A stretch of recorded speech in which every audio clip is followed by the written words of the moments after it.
Aleluia, poder sentar.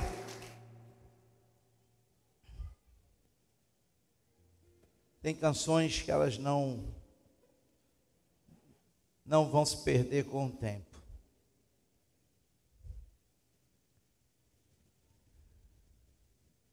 Parabenizar o pessoal do teatro, né? E quero afirmar que estou nesse voo. Dele não sai, dele ninguém me tira. Né? Muito bom mesmo. Vários talentos.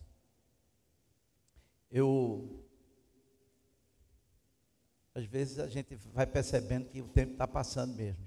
Porque estava ali pensando e vendo alguns jovens que eu vi criança. Outros que eu vi bem novinho.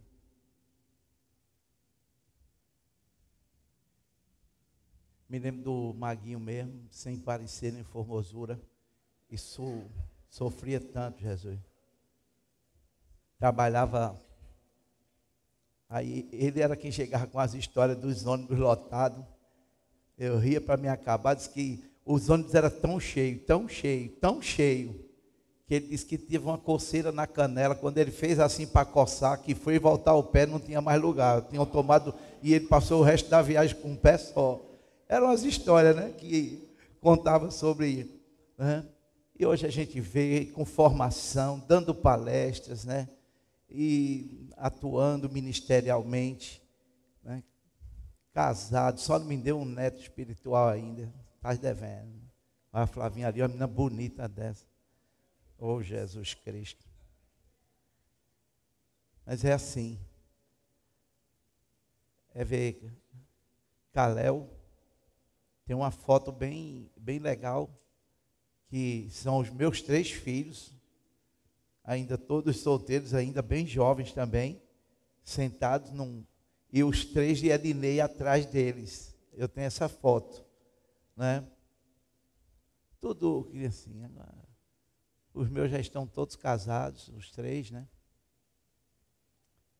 E ver Calel também aí desenvolvendo ministerialmente, como pessoa também, como cidadão. Isso é muito bom, muito bom. Quantas pessoas nós temos aqui que às vezes eu peço sempre, né, para que essas pessoas fiquem falando para esses jovens. Temos muitos jovens hoje na igreja que eles precisam ouvir o testemunho de outros jovens que ainda se encontram aqui e dizer para eles que há esperança. Em Cristo sempre há esperança, né? Em Cristo sempre há esperança. Eu gosto muito dessa última canção, cito muitas vezes aqui esse trecho que diz que é impossível aproximar-se de Deus e suas bênçãos não ter. Impossível. Impossível. Para vocês que não sabem, por exemplo, a maioria que não sabe, né? Mas nós temos uma comunidade. A Igreja do Nazareno está dentro de uma comunidade que fica a 12 quilômetros de Arco Verde. Chama-se Riacho do Meio. É um povoadozinho. Primeira vez que a Igreja do Nazareno chegou lá, tinha 600 habitantes. 600. E a missionária Socorro, que é irmã do pastor Marcílio, lá de Pau Amarelo, passou 10 anos, ou 12 anos lá, como missionária. E depois de alguns anos eu voltei em Riacho do Meio, estava passando, ia ministrar lá em Arco Verde, numa assembleia local, presidi uma assembleia local, e quando passei por lá, eu digo, vou dar uma entradinha, né? E se tirar aquela rocha dali, eu não sei entrar para Riacho do Meio, né? Porque tem uma pedra bem grande, que aí você entra nela, pronto, já sabe que está em Riacho do Meio. Se tirar a pedra, eu me perco, não sei. Porque não tem placa, não tem nada. Quando chegamos lá, e eu perguntei à missionária Socorro, quantas pessoas temos aqui. Ela disse, olha, durante o período que estamos aqui, mais de 200 pessoas entregaram a vida a Cristo. Que bênção. E quantos hoje frequentam aqui? Elas são umas 30. Desviou tudinho. Ela disse, não. É que quando o Evangelho abre os olhos e os horizontes, essas pessoas sabem que podem crescer e desenvolver. E muitos saem, vão para o Recife, vão para São Paulo, vão para não sei para onde, vão para a própria Arco Verde, saem de lá e lá vão prosperando, porque o Evangelho tem o poder de abrir a mente da gente. O Evangelho tem esse poder de abrir os horizontes. Então eu quero dizer para você, jovem, creia no Senhor, entrega a tua vida, a tua alma, entregue-se por completo, porque há um Deus nos céus cuidando da sua vida. Há um Deus no céu cuidando da sua vida. E Ele não vai te desamparar. Ele não vai. Tem coisas que Deus, Ele muda toda uma história com 1 minuto. Então, não deixe o desespero tomar conta de você, tá? Hoje Riacho do Meio está lá. Tem umas 2.000 pessoas hoje lá, próximo disso hoje, de habitantes.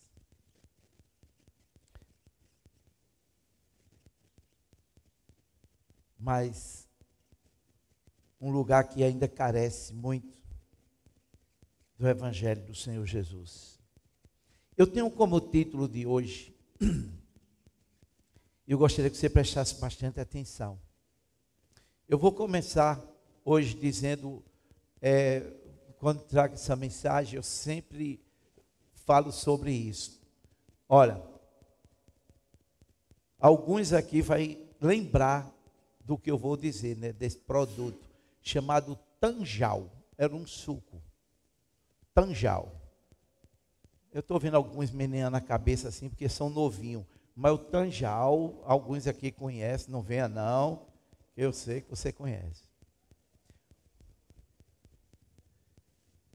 Aí, Toninho, olha, João sabe. João tomou muito Tanjal. João. Ele era um suco concentrado de laranja, manga, mas era um suco concentrado e vinha numa lata. Ele vinha numa lata e ele já vinha adocicado. E era um suco, era um concentrado realmente bem encorpado, né?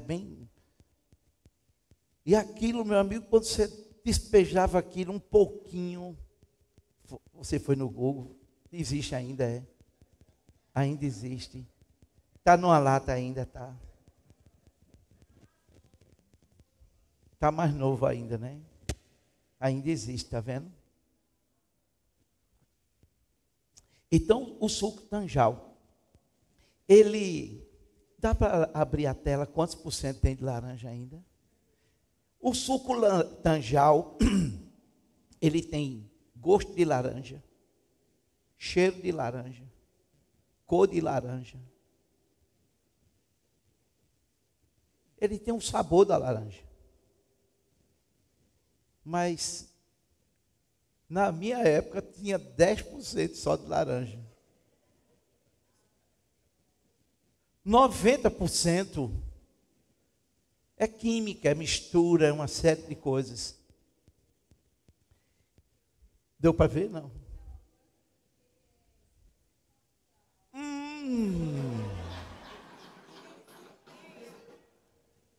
Então vamos ficar com o daquela época.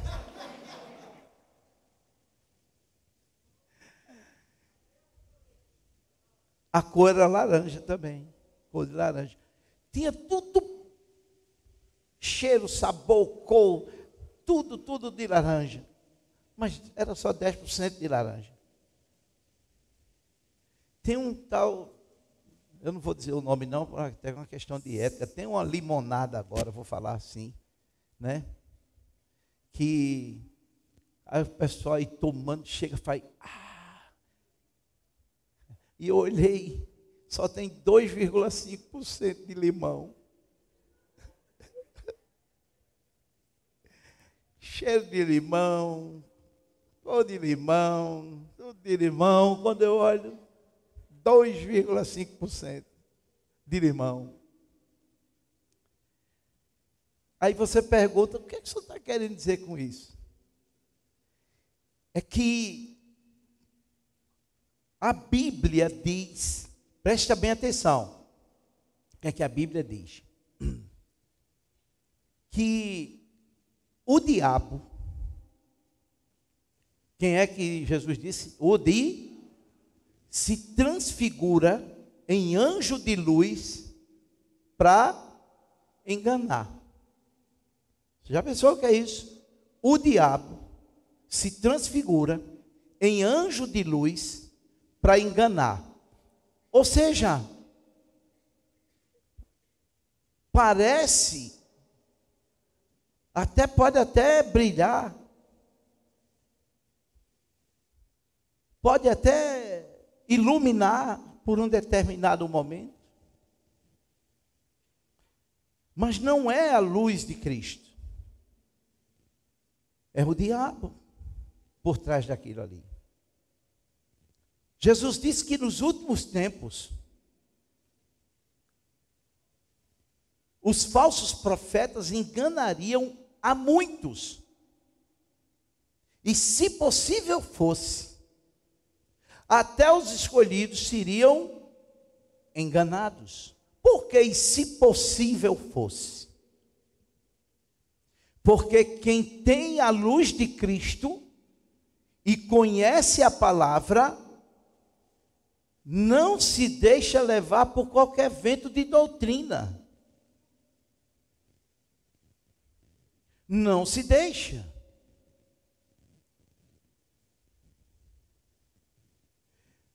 Nunca a proposta do Evangelho foi uma proposta de emoção, mas sim de transformação. Amém? Nunca foi de emoção. Por quê? Porque o Evangelho, ele anda na contramão do mundo. Ele anda na contramão dos prazeres desta vida. Ele anda na contramão de tudo aquilo que deixa a carne animada.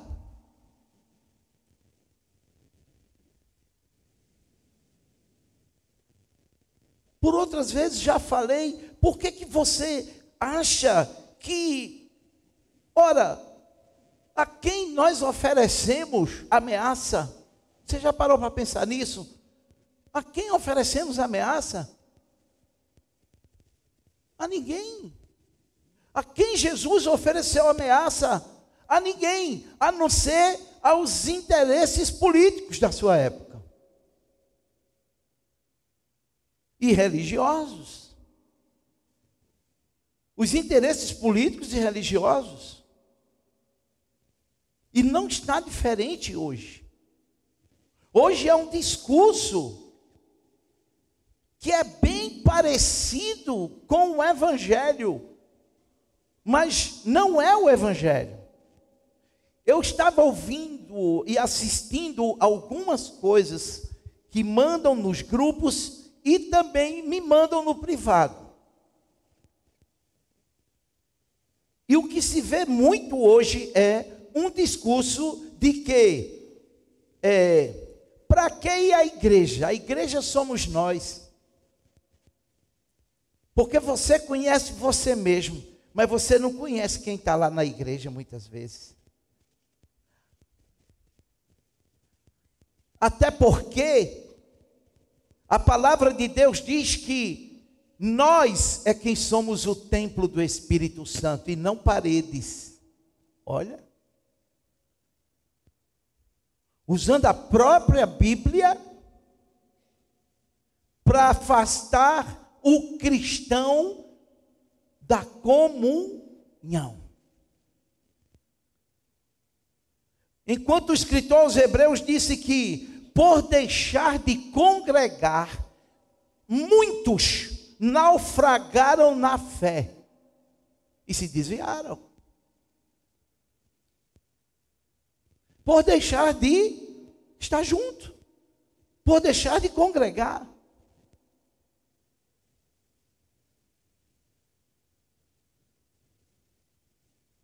Eu acredito que Tiago vai falar um pouco sobre essa questão cultural que está se levantando hoje, e é muito importante a gente saber dessas coisas, porque é uma linha fina que separa hoje.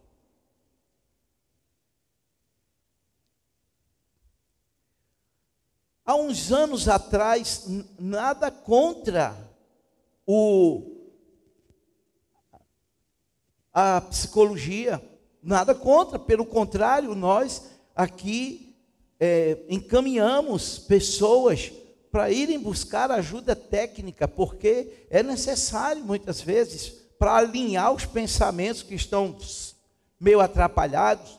Então, mas há uns 10, 12 anos atrás, houve um frenesi de pastores cursando psicologia, e o que foi que aconteceu é que muitos gabinetes pastorais se transformou em consultórios.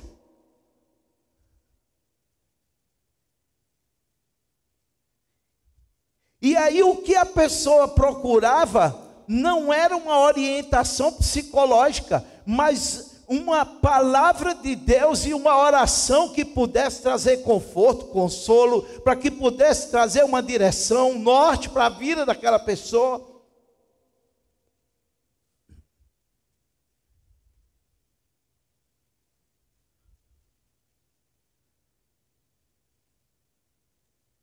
E aí muitos gabinetes se transformaram em consultórios. Já não eram mais gabinetes para tratar da alma.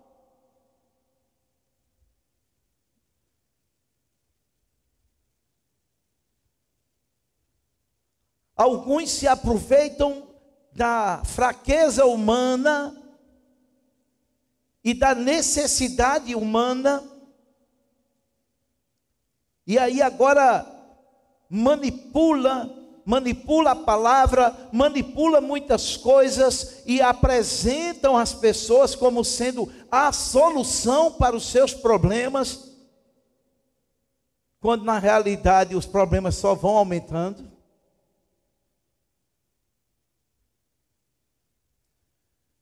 Porque Jesus veio para buscar os que estavam perdidos e oferecer-lhes salvação através de arrependimento sincero. Ele não veio para trazer vida boa, ele não teve vida boa. Ele disse: os lobos têm seus covis, as aves dos céus têm seus ninhos, mas o filho do homem não tem onde reclinar a cabeça.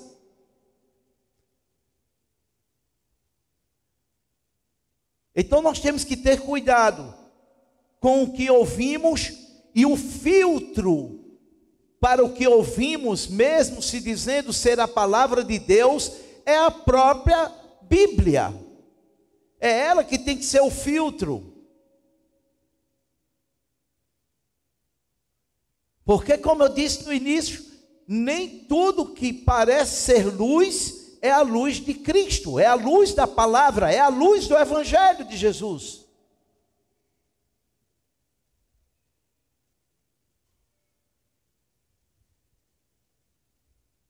E o que é que acontece? Hoje tem se levantado uma geração muito fraca. Não suportam as intempéries da vida. Não aguentam sufoco. Não aguentam pressão. Cedem com pouca coisa. Porque não são levados pela emoção a crer num Deus que só faz a gente prosperar, que só faz a gente multiplicar, que só faz a gente... E de repente, O Jesus que disse assim: se quiser vir após mim, negue-se a si mesmo a cada dia e siga-me, tome sua cruz e siga-me. É um evangelho sem cruz, é um evangelho sem luta. Isso é um engodo. Parece o evangelho, mas não é o evangelho. O evangelho o tempo todo nos desafia. A vida de Cristo, a vida dos apóstolos, elas nos desafiam todos os dias a, se possível for, dar a vida por amor ao evangelho.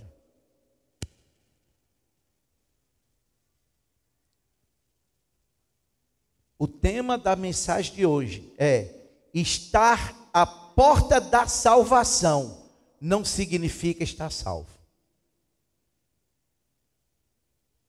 E eu gostaria que você prestasse bastante atenção. Lucas, no capítulo 23, o verso 32 ao 42. Nós vamos ler 10 versículos, que vai contar a história ali da crucificação. Diz assim, está aqui, ó. 2 outros homens, ambos criminosos, também foram levados com ele para serem executados. Quando chegaram ao lugar chamado Caveira, ali o crucificaram com os criminosos, um à sua direita e o outro à sua esquerda. Jesus disse: Pai, perdoa-lhes, pois não sabem o que estão fazendo. Então eles dividiram as roupas dele, tirando sortes. Verso 35. O povo ficou observando e as autoridades o ridicularizavam.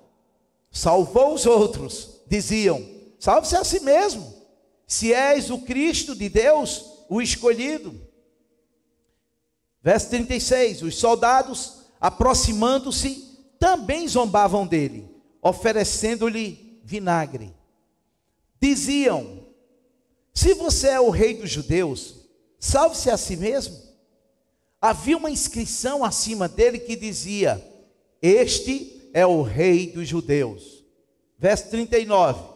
Um dos criminosos que ali estavam dependurados lançava-lhe insultos: você não é o Cristo?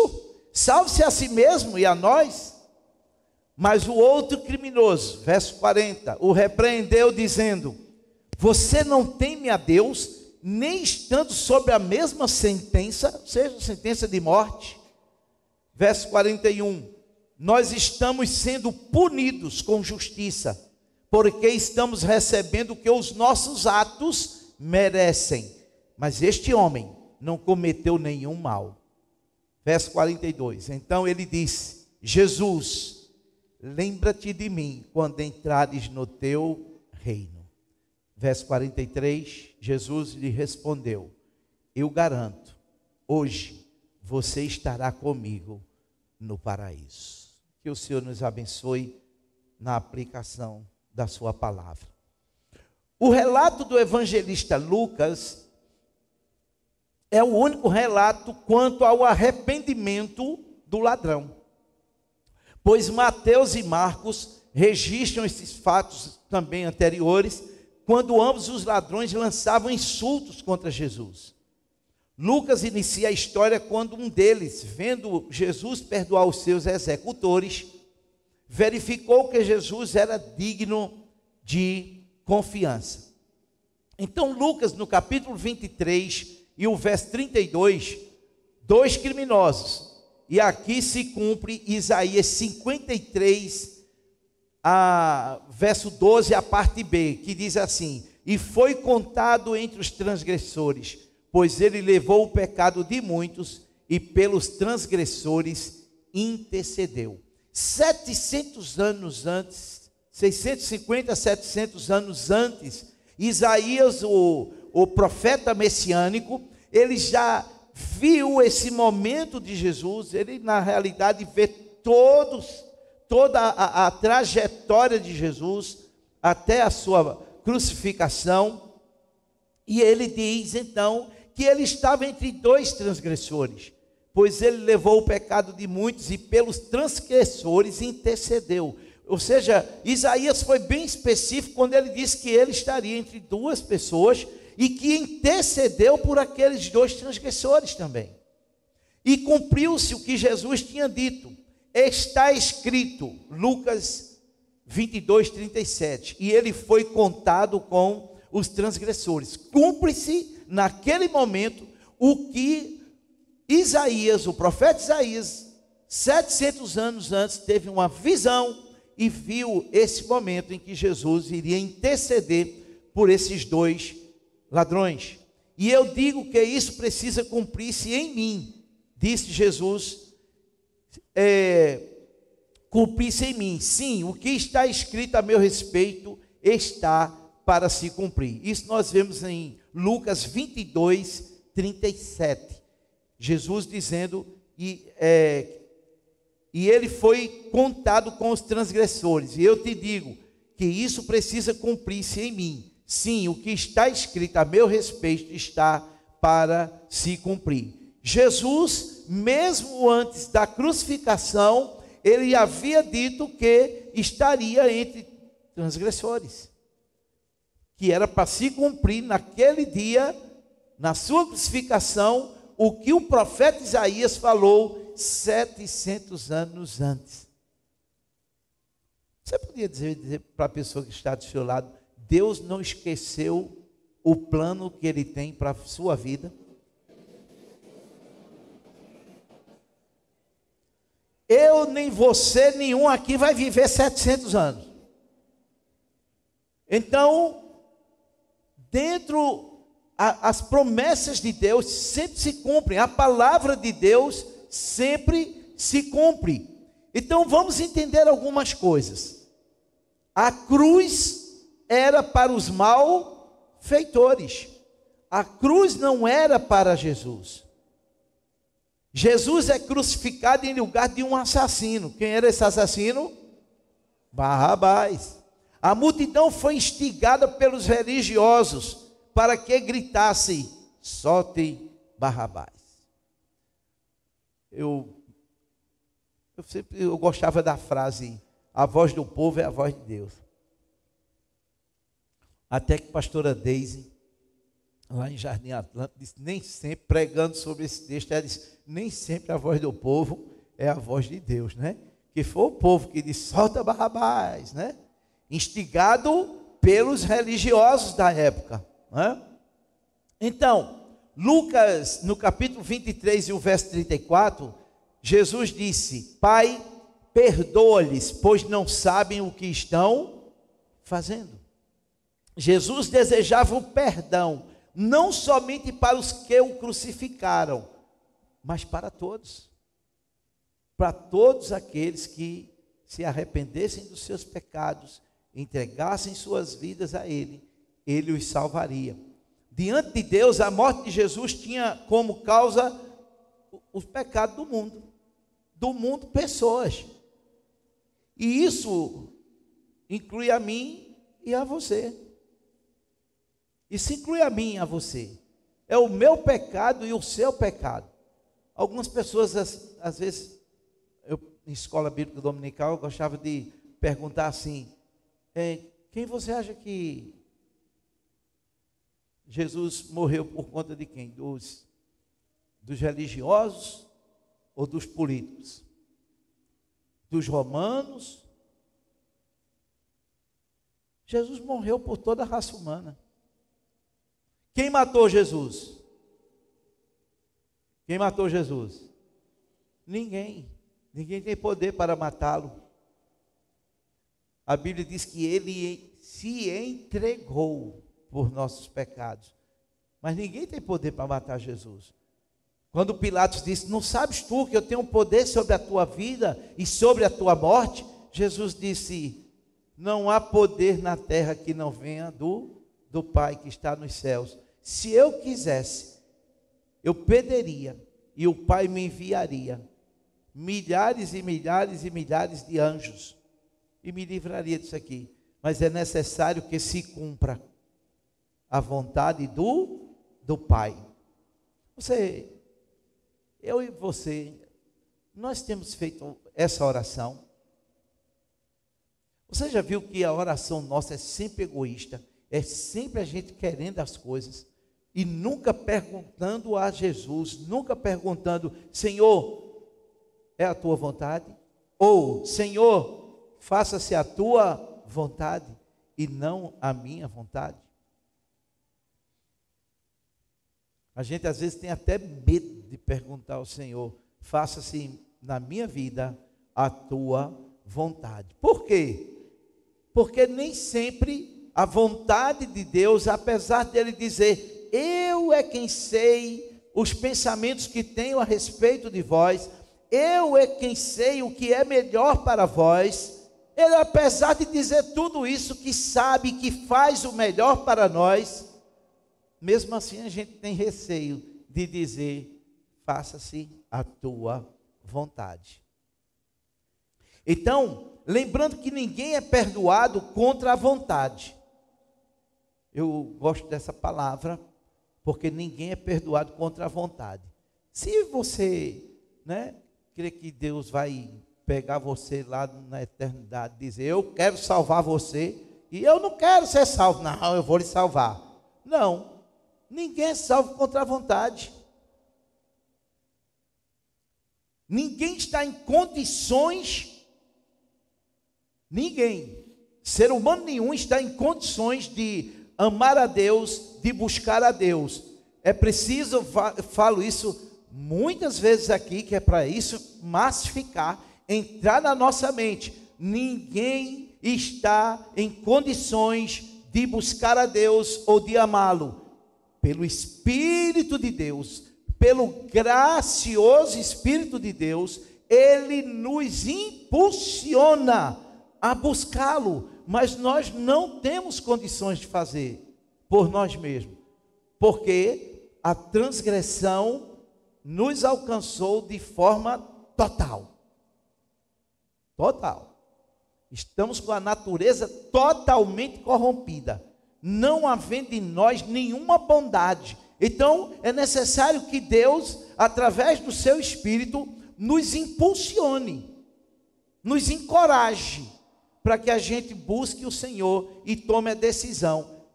E mesmo assim, é nesse momento que a graça preveniente, ela nos convence do pecado, da justiça e do juízo.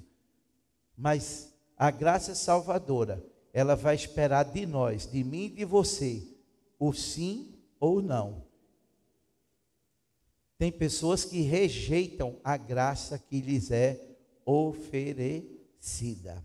Então, ninguém é perdoado contra a sua vontade, pois cada um deve atender ao chamado de Deus para arrepender-se e crer a fim de ser perdoado. O conhecimento deste fato tem como objetivo nos levar ao arrependimento e sermos salvos. Portanto, eu quero aqui, mediante um texto também, Lucas no capítulo 23, esse verso 39 ao 42, a gente vai ler agora do 39, diz assim: um dos criminosos que ali estavam pendurados, lançava-lhe insultos: você não é Cristo? Salve-se a si mesmo e a nós. Verso 40, o outro criminoso o repreendeu, dizendo: você não teme a Deus, nem estando sob a ameaça e sob a mesma sentença? Verso 41, nós estamos sendo punidos com justiça, porque estamos recebendo o que os nossos atos merecem, mas este homem não cometeu mal nenhum. Então ele lhe disse: Jesus, lembra-te de mim quando entrares no teu reino.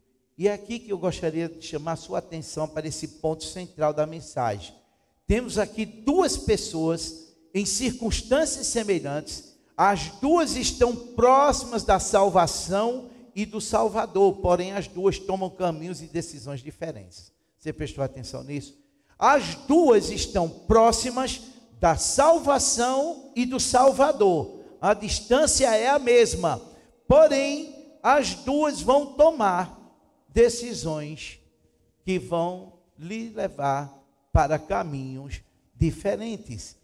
Decisões diferentes levam a caminhos também diferentes. O verso 39, um dos malfeitores, ou seja, o da esquerda, apesar de estar próximo a Jesus, rejeita a salvação e o Salvador. Já o outro da direita tem outra atitude. Vejamos, no verso 40 ele reconhece que Jesus é quem? Ele reconhece que Jesus é Deus. Primeiro ele está reconhecendo que é pecador. E aqui ele vai reconhecer que Jesus é Deus, porque só Jesus pode perdoar, só Deus pode perdoar pecado. Então ele reconhece que Jesus é Deus, ele reconhece antes que ele é pecador e reconhece que Jesus é Deus. Verso 41, reconhece que é pecador e que é justa a punição que está recebendo, que Jesus é inocente e está pagando por algo que não cometeu. Ou seja, ele conseguiu perceber e confessou que não, eu sou merecedor de estar sendo punido, mas este nada fez. Ou seja, ele consegue perceber a injustiça que estava se cometendo com Cristo, com Jesus.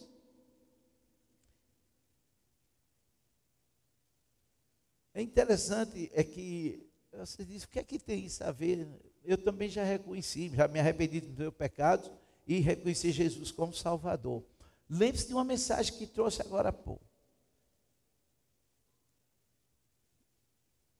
A proposta de Deus ao nos salvar é nos levar a uma santificação.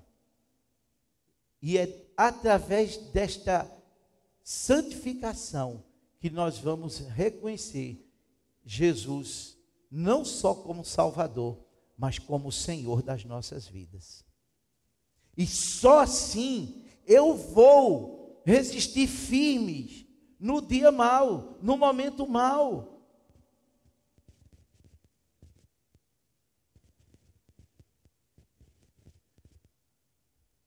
Muita gente em busca de um evangelho conveniente. Um evangelho que me dá e não me pede nada em troca. Só me dá. Me dá riquezas, uma vida plena, uma vida boa. Esquecendo que a própria palavra de Deus diz que a prosperidade bíblica, o fruto é justiça e paz. Quanto vale a paz?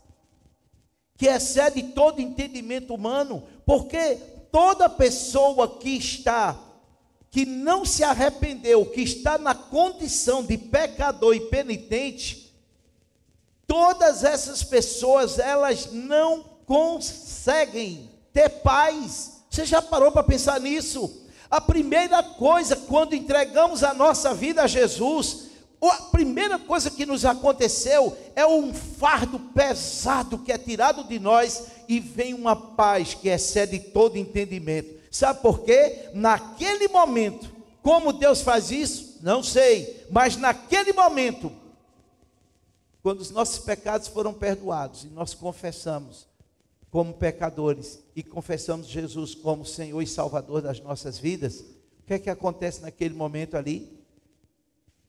O fardo pesado é tirado. E aí você consegue agora ter paz. Tem uma questão bem para isso aí, é que antes da queda, Adão tinha uma comunhão com o Pai, com o Criador. O Criador vinha todos os dias no jardim, no virar do dia, e ali tinha comunhão com Ele. Quando ele pecou, ele ficou sem paz, e ele se escondeu. Quantos crentes hoje se escondendo, mesmo convertido, mas se escondendo? Por quê? Porque enquanto eu e você não tivermos uma santificação operando no nosso ser, no nosso interior, e fazendo com que nós tenhamos uma vida de santidade, porque sem santidade ninguém agrada e ninguém vai ver a Deus. Então somente essa vida de santidade é capaz de nos dar livre acesso ao Pai, e a gente pode se dirigir a Ele, adentrar na sala do trono da graça, receber do Rei venha, pode entrar, entra na minha presença, não tem mais dia, não tem mais hora, você e eu temos acesso ao trono da graça de Deus, pelo Espírito Santo de Deus, que habita em nós. Coisa extraordinária isso.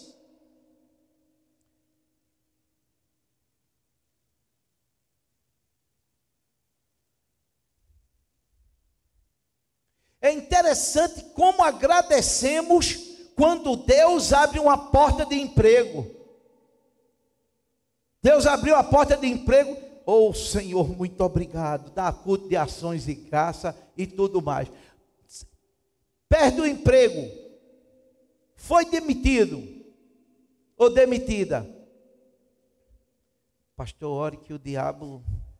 Gente, o diabo fez o quê? Não, porque o diabo, sabe, estava tão bem lá no emprego, aí o diabo foi e botou a mão. Me diga, quer confessar o pecado? Não estou em pecado não, eu digo, só sendo. A única forma do diabo botar a mão na minha vida é se eu tiver em pecado, porque se eu estiver vivendo em santidade de vida, ele não me toca. É isso que diz a palavra de Deus.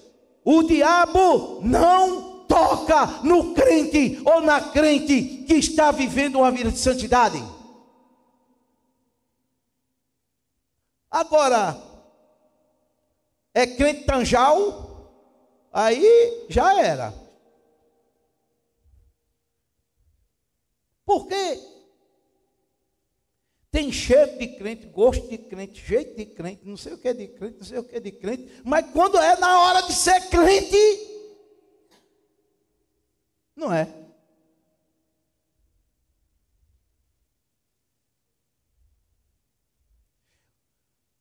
Eu estava dizendo, tem semanas que a gente alivia um pouco, tem semanas que eu trabalho de manhã à noite, às vezes até pela madrugada, e eu chego às vezes num final de semana muito cansado,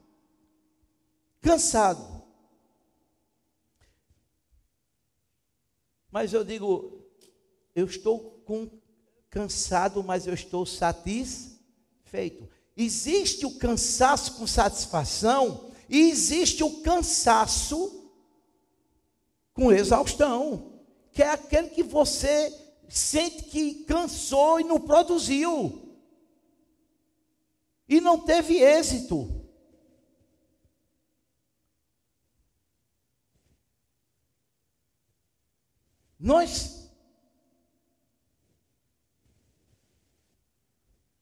Aí tem pessoas que chegam, a pessoa está envolvida nos ministérios da igreja, aí tem consagração, depois tem escola bíblica. Quando tem uma consagração do Ministério do Louvor, eles vêm para uma consagração de manhã cedo, assiste a escola bíblica, depois de 2 horas já tem que estar aqui na igreja, e são os últimos a saírem. E quando é na segunda-feira vão trabalhar, vão para os seus afazeres, mas eu não vejo um deles reclamar de exaustão ministerial. Sabe por quê? Porque o Deus que disse através do profeta Isaías, ao cansado eu renovo as forças, Ele continua operando ainda hoje. Ele continua operando ainda hoje, renovando a força àquele que está cansado. Tem gente que é tão preguiçosa aqui nesse mundo, que faz assim, pastor, às vezes eu fico pensando se eu quero ir para o céu, porque diz que lá vai ter trabalho, né? Meu Deus.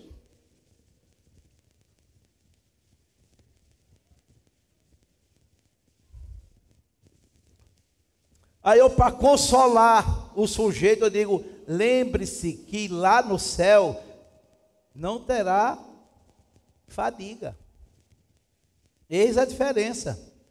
O problema é que a sentença para o homem é do suor do teu rosto comerás, ou seja, é com fadiga, é cansaço, tem momentos de exaustão, não tem para onde, mas o Senhor renova a força ao cansado. Quem crê nisso, diga amém.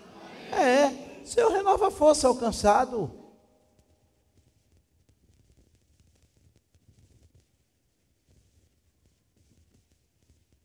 Gosto de dormir as horas que tenho que dormir, que preciso dormir.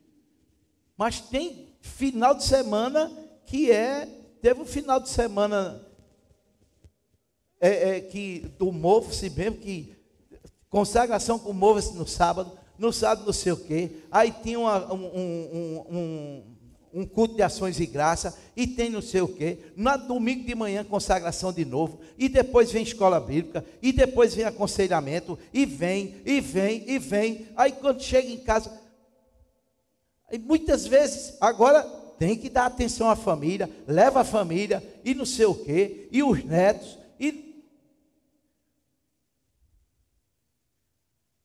aí quando vê, eu vou me deitar 11h30, meia-noite, e no outro dia de 6 da manhã, eu estou de pé. Aí o pessoal faz, mas eu fui dormir, o senhor estava acordado. Eu acordei, o senhor estava acordado, o senhor dormiu. Dormi. Mas tem momentos que é assim.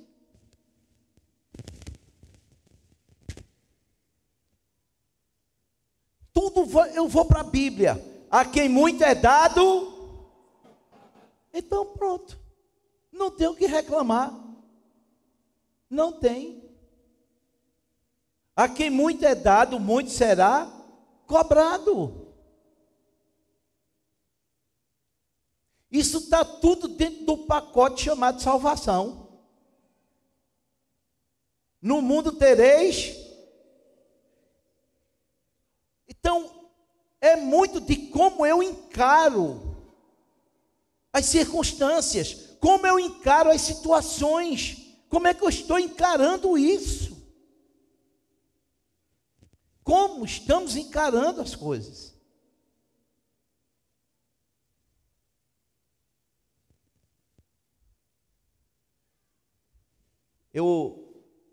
Agora uma pesquisa recente, e eu vou trazer para os homens de honra, estou me preparando para trazer numa quinta-feira, aí, nessa última quinta-feira, né? Numa pesquisa recente, nós pensamos por minuto 4.000 palavras. A gente, 1/3 do dia nosso é pensando. 1/3 do nosso dia é pensando. 4.000 palavras por minuto. Aí, esse artigo vai e diz assim: portanto, chega-se à conclusão que, como pensamos mais do que executamos ou falamos, logo, os meus pensamentos vai definir a minha vida. A ciência. Aí eu digo, e eu aqui me desgastando. Não, eu não estou me desgastando, não. É porque a palavra diz que eu me gastarei, me deixarei gastar pela palavra de Deus, pelo Evangelho de Jesus Cristo. Eu tenho ensinado aqui, Provérbios 4:23, na NTLH, está dizendo: cuidado com o que você pensa, pois os seus pensamentos definirão a sua vida. Bíblia Bíblia Sagrada. Se a ciência reconheceu isso agora, glória a Deus por isso.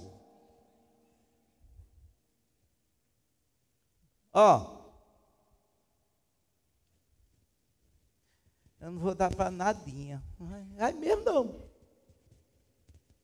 Não vai. Porque está pensando que não vai dar para nada. Eu não vou conseguir. Não vai.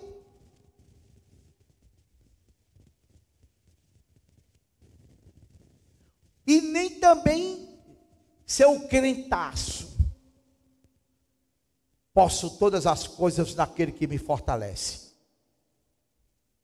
Mas quando chega na hora do pega para capar, o versículo não está valendo.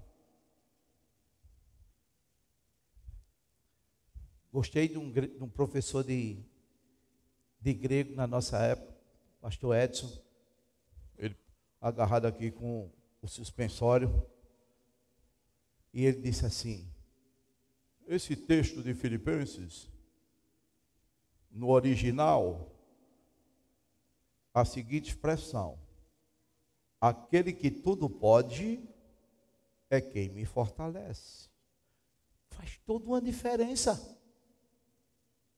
Posso todas as coisas naquele que me fortalece. Não, aquele que tudo pode é quem me fortalece. Porque Paulo estava falando justamente daquilo que ele tinha enfrentado: naufrágios, assaltos, açoites e não sei o quê. Então ele diz que aquele que tudo pode foi quem fortaleceu ele. Aquele que tudo pode, que fortaleceu Paulo, é ele que está nos fortalecendo no dia de hoje. E vai continuar nos fortalecendo. É tudo a forma como eu encaro, como eu vejo as coisas. Aqui estava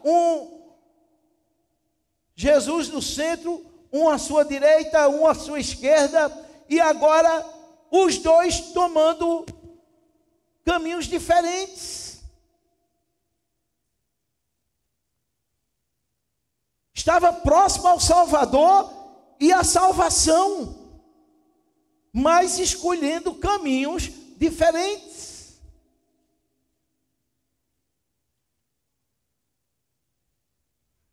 Não se deixe enganar. Tudo que o homem semeia, colhe.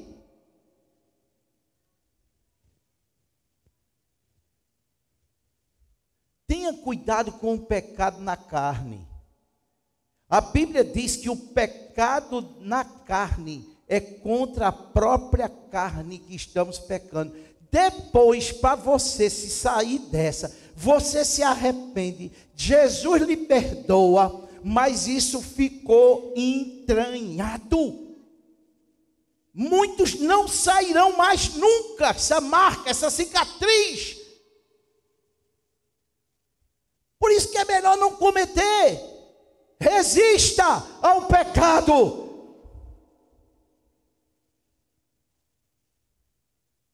Aliás, resista ao diabo e fuja do pecado.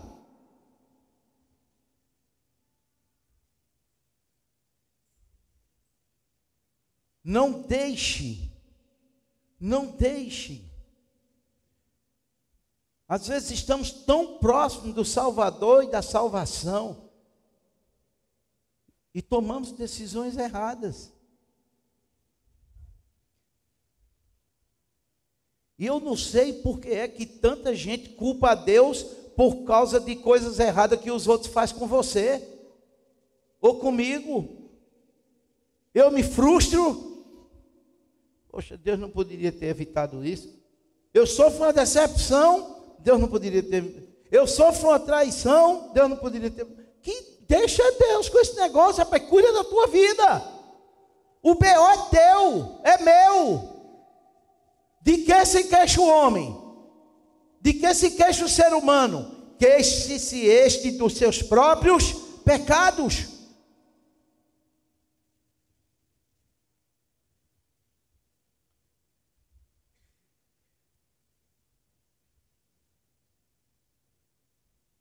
No verso 42, Esse da direita reconhece Jesus como Salvador e implora por sua salvação, declarando Jesus como Rei. E o verso 43, como resultado, ele recebe do Salvador a salvação, do Perdoador o perdão e do Rei um lugar no seu reino para viver eternamente. Amém? Olha o que ele conseguiu.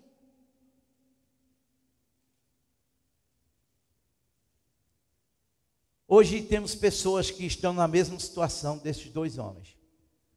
Próximos do Salvador, sem salvação. Próximo do Perdoador, sem perdão. À porta do paraíso, mas sem entrar nele. Você viu o que é que Jesus disse? Que muitos vão chegar naquele dia, diante dele. Ora, vai estar diante de quem?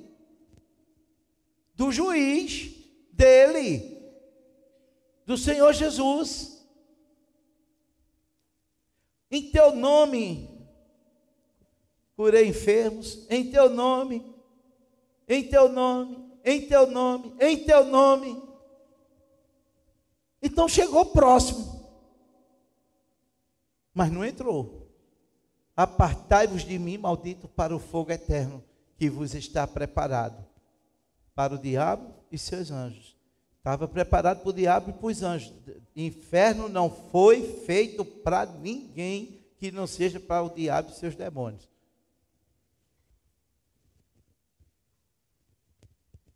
Almas irão para lá, porque na hora de entre a graça e a desgraça, preferiu a desgraça do que a graça. Bem próximo. Decida hoje mudar de vida, mudança de mente, metanoia, muda de mente. Só se muda de direção quando se muda de mente.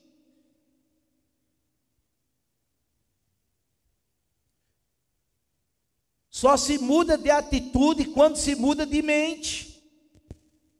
O apóstolo Paulo diz: tenhais em vós a mente de Cristo. Nunca se viu quem tem a mente de Cristo não agir como Ele, não pensar como Ele, não falar como Ele, não proceder como Ele, não andar como Ele. Lembre-se que os braços do Salvador estavam estendidos, provavelmente numa mesma distância, tanto para o da direita quanto para o da esquerda. O da direita reconheceu que era pecador e aceitou a mão estendida do Salvador. O Salvador estava próximo. Ele pede perdão e recebe instantaneamente a resposta: em verdade te digo que hoje estarás comigo no paraíso.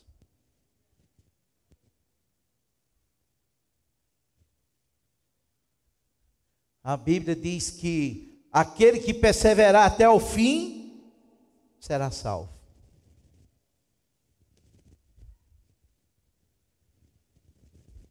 Estamos em guerra, estamos em luta. Até porque o Senhor dos exércitos, o general dos generais, ele resolveu nos chamar de seus soldados. Somos soldados de Cristo aqui nessa vida. É porque tem luta. Temos que estar preparados todos os dias para as lutas.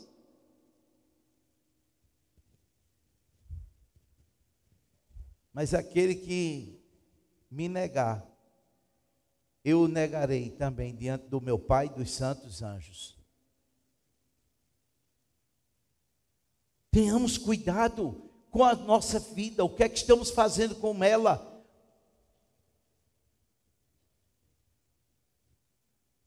Diga para quem está do seu lado: sua alma é muito preciosa.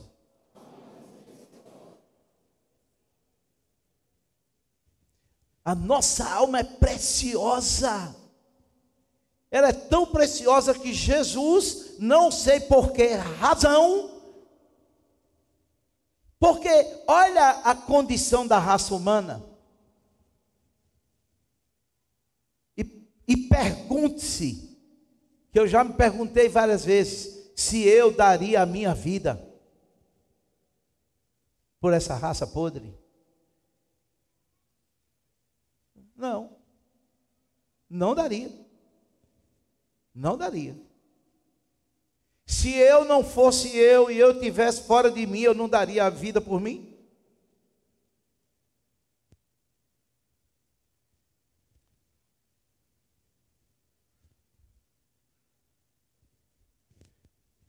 Tenham cuidado. O fim dos tempos está próximo. O fim do tempo está próximo. Agora aí um furacão. Foi Flórida? Imagens impressionantes. A gente só vê aquilo em filme. Telhado que é arrancado e sai que nem uma folhinha de papel. Estruturas metálicas.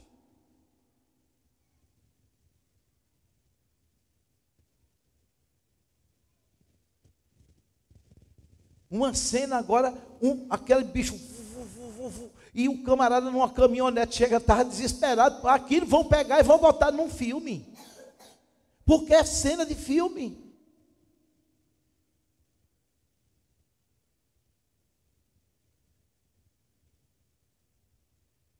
Está havendo uma manifestação clara daquilo que Jesus falou. Ele disse que no final dos tempos aumentaria os terremotos. Outro dia eu falando para uma pessoa, dessas pessoas inteligentes, muito filosóficas. Aí disse, rapaz, esse negócio de terremoto, desde que mundo é mundo, tem terremoto. Mas de 50 anos para cá, nunca se viu aumentar tanto o número disso. É outra história.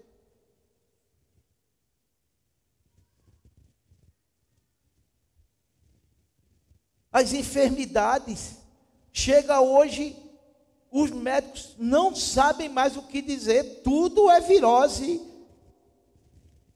não sabe mais o que dizer.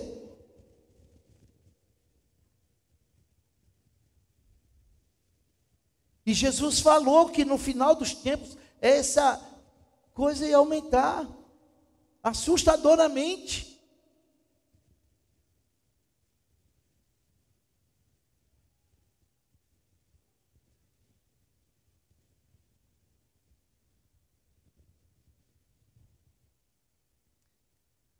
A quem dera, e eu quero encerrar com isso, a quem dera que nós pudéssemos ter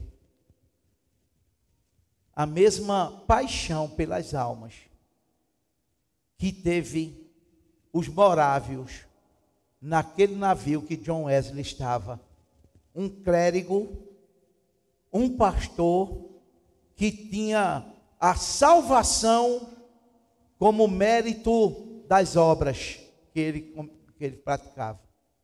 Só via perturbado. John Wesley era aquele crente que a gente chamaria de perturbado. Crente perturbado. Era John Wesley. E o navio quase indo a pique das crianças. Ele escreveu isso na biografia dele. Das crianças aos mais velhos, todos buscando as pessoas para dizer, olha, pode ir a pique a qualquer momento, a entrega, arrependa-se dos seus pecados e aceite Jesus como Salvador. As crianças! Quando foi depois que passou aquele vendaval, John Wesley chegou, quem é o líder de vocês? Aí estava lá o líder. Aí quando chegou disse, impressionante, as crianças de vocês têm uma convicção que eu não tenho como pastor.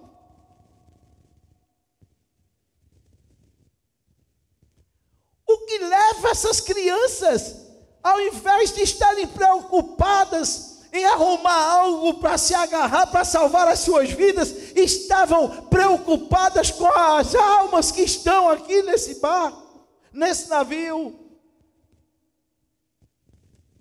E aquele irmão disse para John Wesley: é porque eles são ensinados desde cedo que o morrer é lucro e o viver é Cristo. Estamos ensinando isso às nossas crianças, me diga mesmo. Ou estamos passando para eles a preocupação da vida?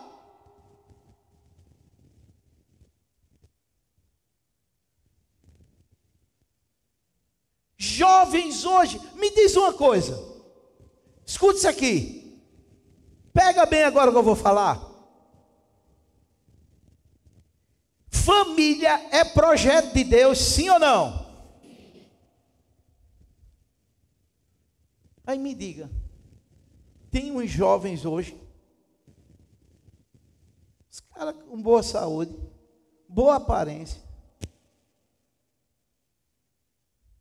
trabalham e não sei o quê, e não casam. Aí eu só faço uma pergunta: tu tem um dom do celibato? Me fale.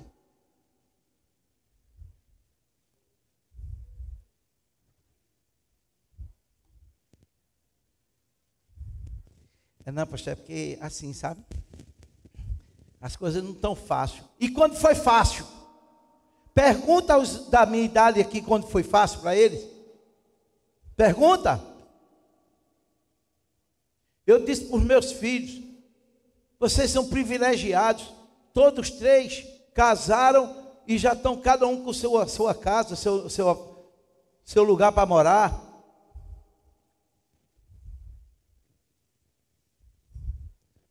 Só Deus sabe. Eu tive que apelar para milagre para ter a minha. Aí fica com medo de ter as coisas. Oxi. E quem é que garante?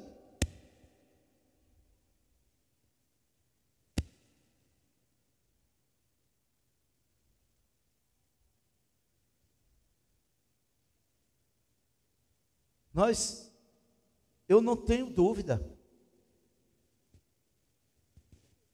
Eu tinha uma vida até eu vir o primeiro filho. Ver o primeiro filho eu melhorei de vida. Ver o segundo filho eu melhorei mais de vida. Ver o terceiro filho eu melhorei mais de vida.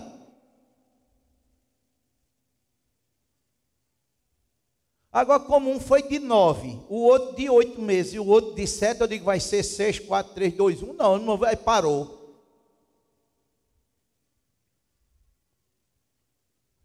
Mas por que o medo? Sabe o que é? Tomara que Tiago fale domingo aqui sobre isso, porque o que é que tem hoje? É uns jovens vivendo a vida virtual. É o que vê na tela. Aí quer o que está na tela. Quer a vida que está na tela.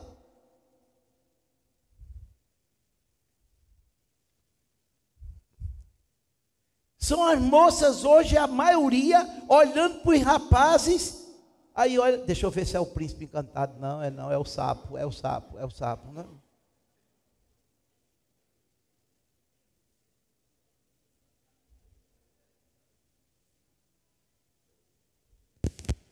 Então, vai fazer o quê?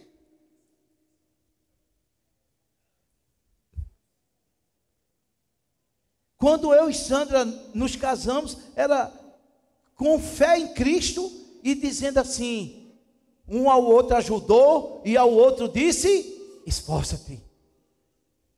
Um ajudando o outro, um ajudando o outro, um ajudando o outro.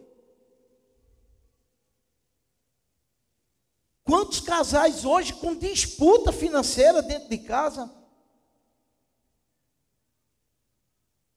Aí quer viver bem? Tem gente que paga, tu paga a luz e eu pago a água. Aí o outro não conseguiu pagar a luz, ele disse, eu vou pagar, mas vou deixar só metade da casa acesa. Tu vive na penumbra agora aqui do lado.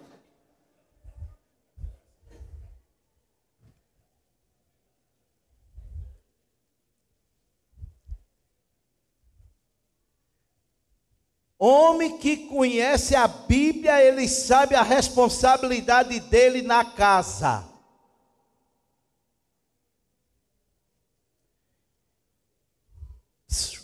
Uma dica boa, boa. Diga para quem está falando, a dica é boa. Tu nem ouviu, já está dizendo que é boa, mas é boa.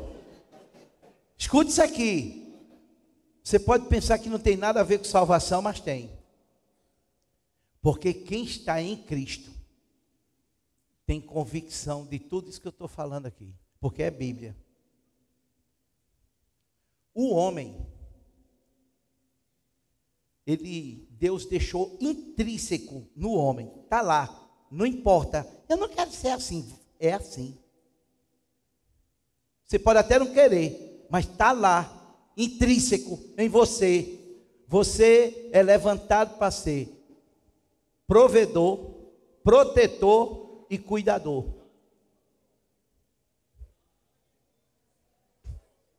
Provedor, protetor e cuidador. Agora você sabe por que é que Provérbios 14 diz: a mulher sábia, a tola, é porque a mulher para construir, é ela que constrói. Tem um ditado antigo que é certo: por trás de um grande homem, tem sempre uma grande mulher.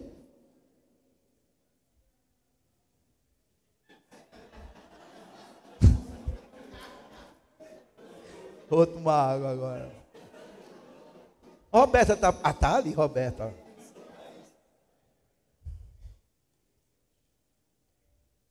Aí, deixa elas fazerem o papel delas, para que foi levantada por Deus.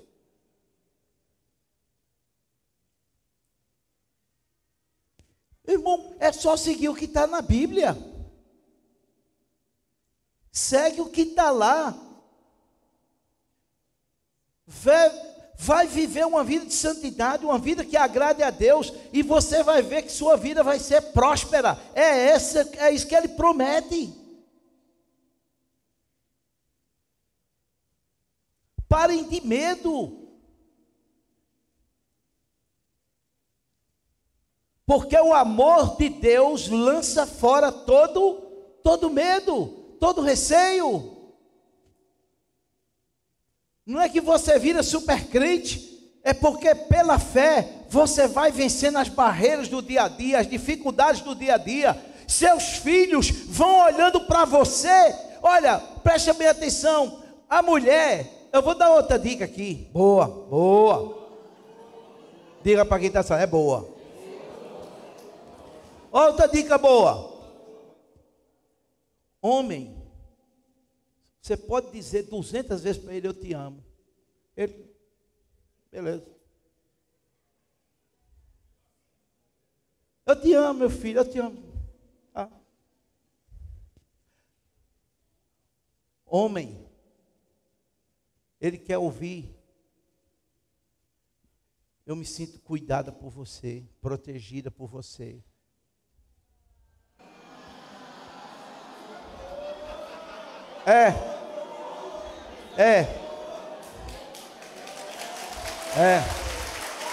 Homem não quer ouvir isso não.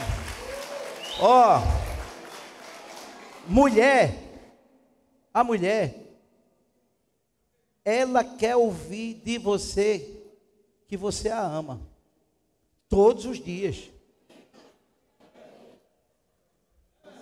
Ela quer ouvir que você a ama.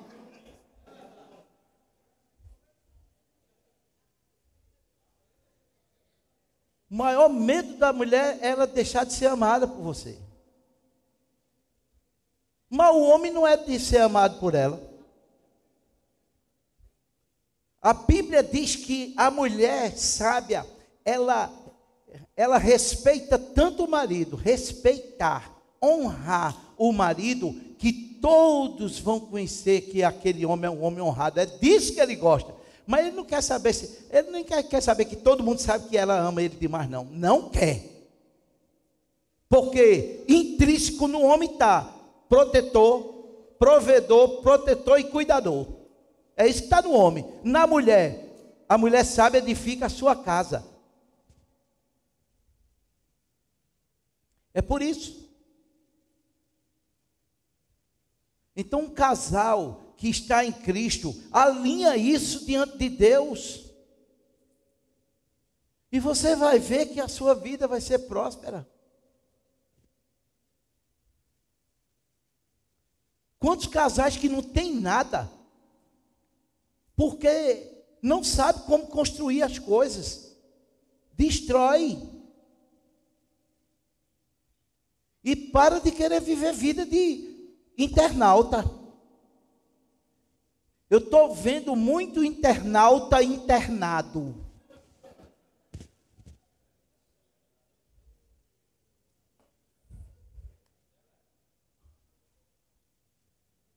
Muita gente ligada demais no Instagram, estragado.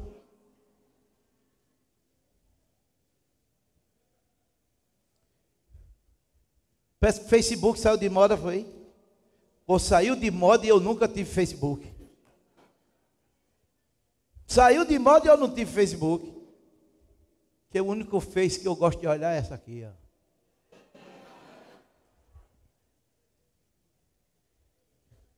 Em Cristo, a gente vai caminhando nessa vida, sabendo das lutas, sabendo das adversidades, sabendo das dificuldades, sabemos de tudo isso. Mas o homem precisa. Mulheres, encoraje seus maridos. Isso, filho. Vai, filho, vai. Diz que eu casei com você, meu filho. Vá granjear o pão de cada dia.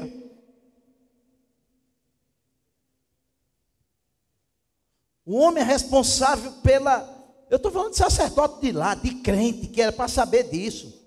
É responsável pelo emocional da casa, do lar da casa. Ele é o responsável pelo emocional. Aí hoje há uns homens que a mulher faz. Tu não sabe o que aconteceu. Nem me conte, nem me conte. Isso é qualidade de homem. Aqui não tem não, né? Cadê os manos?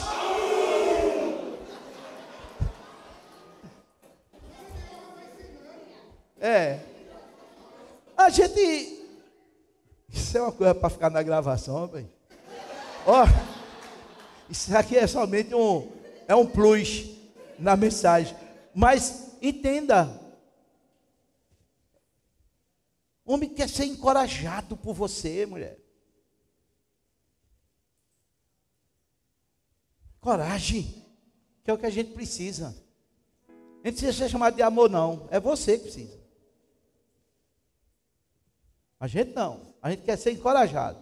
Tem coisa pior. O camarada chega depois de lutar o dia todinho, quando chega em casa, está, não sei o que, não sei o que. Está...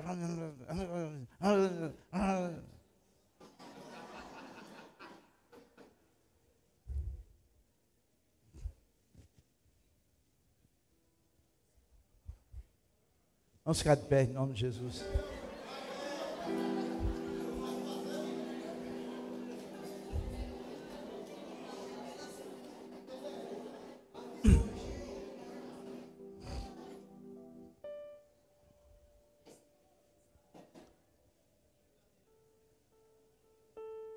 Irmãos,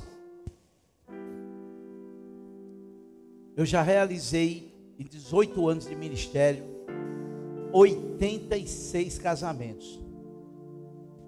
Agora, até o final desse ano, tenho mais 2. 86, tenho mais 2 agora.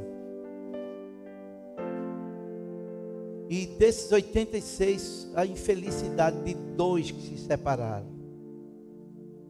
Não porque a gente não tentou, mas só 2 de 86 casamentos.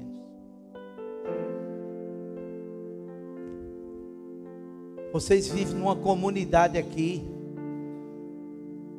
que ela se importa com os casais, se importa com os jovens, com as jovens, com as crianças, com os adolescentes, pré-adolescentes. A gente tem aqui,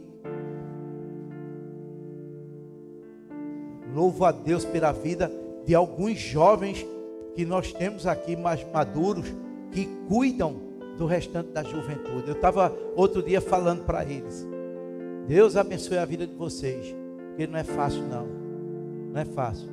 A vida de Elias, de Vitor, de Arthur, e eu estou falando das respectivas esposas e outros jovens que nós temos aqui, que têm dado sangue, suor e lágrimas.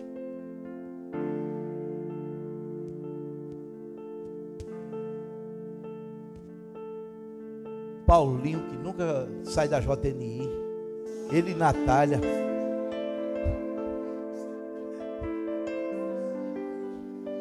A gente tem sempre,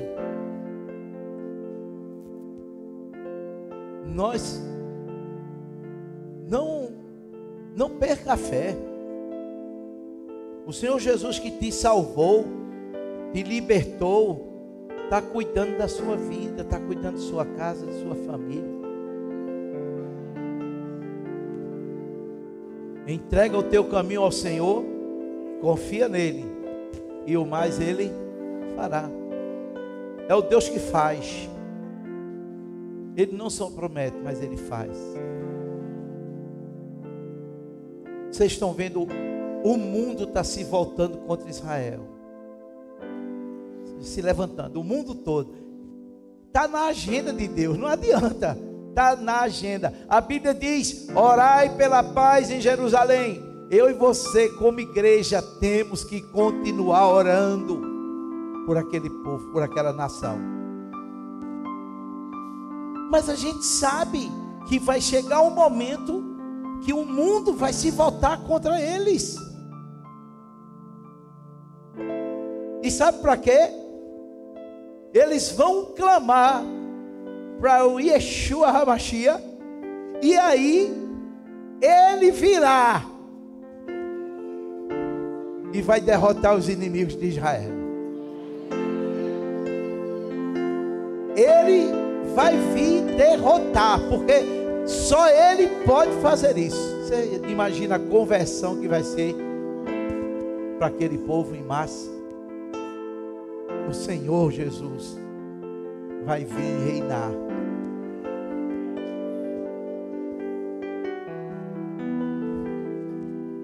A sua vida, a Bíblia diz, a minha vida e a sua vida está escrito na palma da mão dele. Eu gosto daquela frase da como é, Rebeca? Do terceiro, que são os tecelões que faz, é o que mesmo? Tapeceiro. Eu gosto da frase do tapeceiro, né? Ele sabe o fim antes do começo. É porque ele sabe desde a eternidade. Desde a eternidade ele traçou um plano perfeito para a sua vida, para a minha vida. Quem crê nisso, diga amém.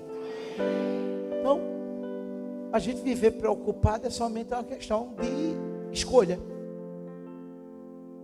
Agora vamos fazer que nem os meninos moráveis, as crianças moráveis. Esse mundo, esse planeta está se acabando, está afundando. Aí vamos, agora que é a hora de salvar essas pessoas. Olha, o fim está chegando. Entrega a tua vida a Jesus, te arrepende, porque depois disso aqui tem uma vida eterna para se viver. Ah, eu não quero não, então é morte eterna. Ah, mas não tem meio termo. Vida eterna ou morte eterna? Qual vamos aceitar? Qual vamos aceitar? Feche seus olhos. Pai bendito, Nós te damos graças, Senhor, porque o povo não é enganado, porque está à porta da salvação não significa estar salvo.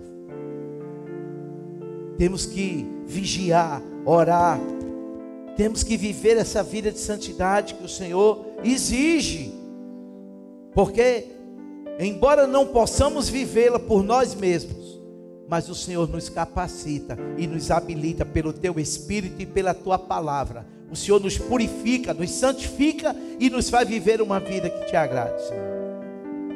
Embora isso esteja na contramão do mundo. Muito obrigado, Senhor, pela salvação e a vida eterna em Cristo Jesus. E ainda com os olhos fechados, eu gostaria de saber se neste santuário tem alguém que deseja entregar a sua vida a Jesus. Me dê um sinal com a sua mão que eu quero orar por você. Senhor Jesus, venha cá, meu filho. Alguém aqui acompanhando. Mais alguém que deseja entregar a sua vida para Jesus. Mais alguém. Alguém que está distante do caminho do Senhor e hoje decide se arrepender novamente, dizer: eu quero voltar hoje, porque Jesus pode voltar amanhã. E a sua alma, o que tem preparado, para quem será? Meu amigo, minha amiga, hoje tu tens a escolha, vida ou morte, qual vais aceitar? Amanhã pode ser muito tarde, hoje Cristo te quer libertar. Onde está a segunda pessoa? Me dê um sinal com a sua mão. Você que nunca tomou essa decisão, ou você que está afastado, afastada do caminho do Senhor, e essa palavra hoje foi no teu coração, tocou no teu coração, abriu o seu entendimento, e o Senhor está dizendo: eu estou lhe capacitando para você se arrepender dos seus pecados e me receber como único e suficiente Salvador. Onde está a próxima pessoa que deseja fazer isso? Me dê um sinal com a sua mão. Pode ser o meu último momento de estar anunciando a palavra, mas pode ser o seu de estar ouvindo também. Hoje é noite, a porta da graça está aberta, a salvação está sendo lançada mais uma vez nesse santuário. A salvação do Senhor, anunciada, proclamada, declarada, e o Senhor quer te salvar, quer te libertar. Onde está a próxima pessoa que deseja entregar sua vida a Jesus? Me dê um sinal com a sua mão, corajosamente. Tenha coragem, assim como aqui, ó. Tenha coragem, não tenha vergonha. Jesus não se envergonhou de entregar a sua vida e de morrer pela sua alma, para salvá-la. Você tem a oportunidade de fazer isso hoje. Você tem a oportunidade. Está à porta da salvação, não significa que está salvo. Os dois malfeitores, da direita e da esquerda, estavam na mesma distância, próximo do Salvador, próximo do Perdoador, mas nem tinha perdão e nem tinha salvação. Mas um reconheceu que Jesus Cristo era o Rei e que Ele era um Salvador, e ele entregou a sua vida e vê a libertação. Vem uma criança, venha cá. Isso. Aqui a gente não despreza. Criança aqui a gente não despreza. Jesus disse para não desprezar as crianças. Samuel era assim, ó. Samuel, profeta Samuel, sacerdote Samuel, era assim, criança. E Deus se tornou aquele homem um grande homem de Deus. Seja assim com a tua vida também. Mais alguém? Olha, a porta da graça está aberta. A porta da graça está aberta. Qual é teu nome? Pietro. Diga: Senhor Jesus. Senhor Jesus, eu entrego o meu coração. eu entrego meu coração. Eu me entrego de corpo e alma, Senhor. Eu me entrego de corpo e alma, Senhor. Ao meu Senhor. Ao meu Senhor. Ao meu Salvador. Ao meu Salvador.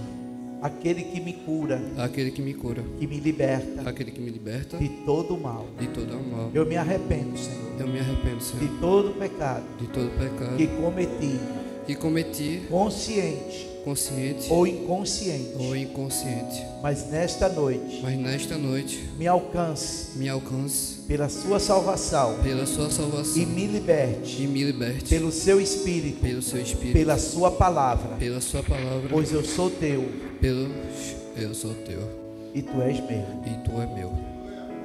Pai, em nome de Jesus, eis aqui a vida de Pedro, Senhor. Toma a vida deste jovem em tuas mãos, Senhor. Toda arma forjada, Senhor, pelo inimigo, para querer destruir esta vida, seja lançada por terra agora, em nome de Jesus. Que os seus passos agora sejam definidos pela tua palavra, Senhor. Que o Senhor nesta noite o salvou, o libertou e o transformou. Muito obrigado, Pai, porque mais vale uma alma do que o mundo inteiro. E a alma de Pietro, por ela, tu entregaste a tua vida ali da cruz do Calvário. Mas para ele, a partir de hoje, salvação e vida eterna é o que lhe espera, Pai. Meu nome, seu nome? Mike. Diga: Senhor Jesus. Senhor Jesus. Eu abro o meu coração. Eu abro meu coração. Apesar de não entender muito das coisas. Apesar de não entender muito das coisas. Mas o teu Espírito. Mas o teu Espírito. Pela tua palavra. Pela tua palavra. Tocou no meu coração. Tocou no meu coração. E eu entrego agora. E eu entrego agora. A minha vida. A minha vida. Ao Senhor Jesus. Ao Senhor Jesus. Para que Ele cuide de mim. Cuide de mim. Cuide da minha casa. Cuide da minha casa. E da minha família. Da minha família. Me ajuda, Senhor. Me ajuda, Senhor. A ser firme. A ser firme. Mesmo quando crescer. Mesmo quando crescer. Eu não me desvio. Eu não me desvio. Jamais. Jamais. Dos teus caminhos. Dos teus caminhos. Pai, em nome de Jesus. Eis aqui a vida desta criança, Senhor. Que o teu Espírito, Senhor, não está levando em consideração agora ser uma criança, mas é uma alma vivente. E é o Senhor quem leva o entendimento da salvação e da vida eterna. Portanto, que esta igreja tenha o compromisso e a responsabilidade de ensinar esta criança no caminho que ela deve andar, para jamais ela se desviar deste caminho. Ter uma fé firme e forte até Jesus voltar. Muito obrigado, Pai, pela vida, por essas duas vidas. E agora vamos dar uma linda salva de palmas para o Senhor Jesus.